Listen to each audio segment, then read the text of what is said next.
ক্রিকেটকে বলা হয় ভদ্রলোকের খেলা। আমরা এটা সবসময় জানি বা ছোটবেলা থেকে এটাই শুনে আসছি, দেখে আসছি। কিন্তু সেই ভদ্রতার ভিতরে একটা অভদ্র ঘটনা ঘটে গেল পাকিস্তান ভারত ম্যাচে।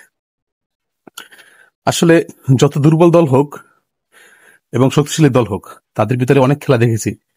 এমনকি অস্ট্রেলিয়ার সাথে বারমুডার খেলা হয়েছে, অস্ট্রেলিয়ার সাথে নামিবিয়ার খেলা হয়েছে, অস্ট্রেলিয়ার সাথে কেনিয়ার খেলা হয়েছে। যতই দুর্বল দল হোক, কখনো এরকম অভদ্রতা দেখিনি যেটা হয়ে গেল গতকালকে। আমি আসলে ম্যাচের শেষে বসে আছি যে দুই দলের খেলার অন্তপক্ষে করমর্দন করবে, তারা একে অপরের সাথে হ্যান্ডশেক করবে, কুশলাদি বিনিময় করবে। কিন্তু খেলার পরে দেখলাম কি, ওই সতীন ঝগড়া বাজলে যেরকম টাস করে গিয়া ঘরের দরজা দেয়, তেমনি ভারতের খেলোয়াড়রাও খেলা শেষে তারা দেখলাম একদম যে তাদের ড্রেসিং রুমে ঢুকে গেল এবং সুন্দর করে গেট লাগাই দিল। আমি ভাবলাম কি অবস্থা, হয়তোবা তাদের দলের সব কর্মকর্তাদের নিয়ে মাঠে আসবে। আর পাকিস্তানিদের খেলোয়াড়দের দেখলাম যে তীর্থের কাকের মতো। এগুলোরও লাজ লজ্জা নাই। পাকিস্তান দেশটা আসলে কি বলবো, মানে এতটা তো ওই যে ভদ্রতা দেখানো তোমাদের উচিত না।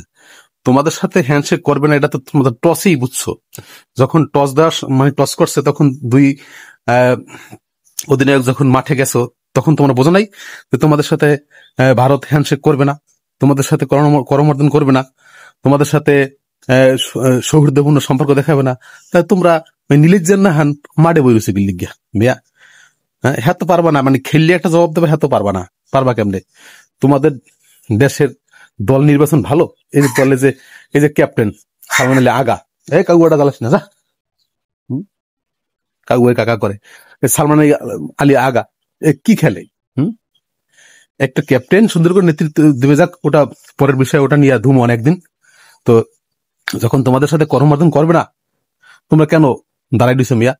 হ্যাঁ, তোমরা একটু লজ্জা রাখতে পারো না যে না, আমাদের সাথে যখন হ্যান্ডশেক করবে না, আমরা মাঠে যাই গিয়া, মানে ড্রেসিং রুমে যাই গিয়া। হ্যাঁ না করে তোমরা সুন্দর করে একেবারে ওই মাঠে দাঁড়াই দিয়েছে তীর্থের কাকের নান যে না, অমুকে আসবে, বাইরে সালাম দিমু, হ্যাঁ লাগে হ্যান্ডশেক করবো। এই যাই হোক, এটা আসলে হ্যাঁ মানে একটা অভিজ্ঞতা হলো যে একটা ক্রিকেটের মতো একটা ভদ্রলোকের খেলা, সেই খেলায়ও অভদ্রতা আমি দেখলাম। এবং ভারতই হয়তো বা প্রথম শুরু করলো। আমি ক্রিকেট খেলায় আর কখনো এরকম দেখিনি। দুদেশের রাজনৈতিক সমস্যা, সীমান্তের সমস্যা, হানাহানি, তারপর মারামারি, সেই জবাব তো তোমরা কথার মাধ্যমে দিতেছো, কূটনৈতিক দিক দিয়ে দিতেছো, খেলাধুলো দিক দিয়েও দেওয়া লাগবে। মানে মোদি এমনটাই একটা নিচু হীনমন্য সম্পন্ন একটা লোক যে সে ক্রিকেটারদেরও সে এগুলো শিখাচ্ছে। হ্যাঁ, আসলে বিজেপি গত প্রায় 12-13 বছর শাসন কইরা মানে এমন কিছু করে ফেলাইছে দেশের ভিতরে, ওই আমাদের আওয়ামী লীগের নান, মানে সব জায়গায় আওয়ামী লীগ। তো বিজেপিও ভারতের সব ক্ষেত্রে বিজেপি এমন ভাবে ঢুকে ফেলাইছে, মানে খেলোয়াড়দের ভিতরেও মানে এরকম ঢুকেই ফেলাইছে।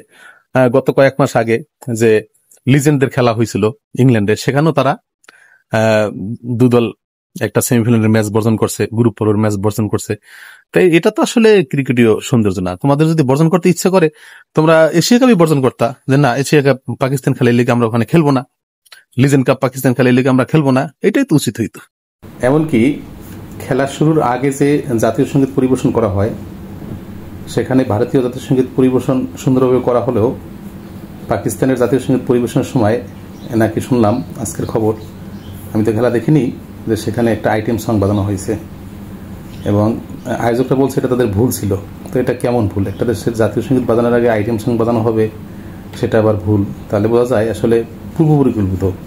আয়োজকরাই এভাবে, মানে ভারতের নির্দেশে সবকিছু এভাবেই করেছে।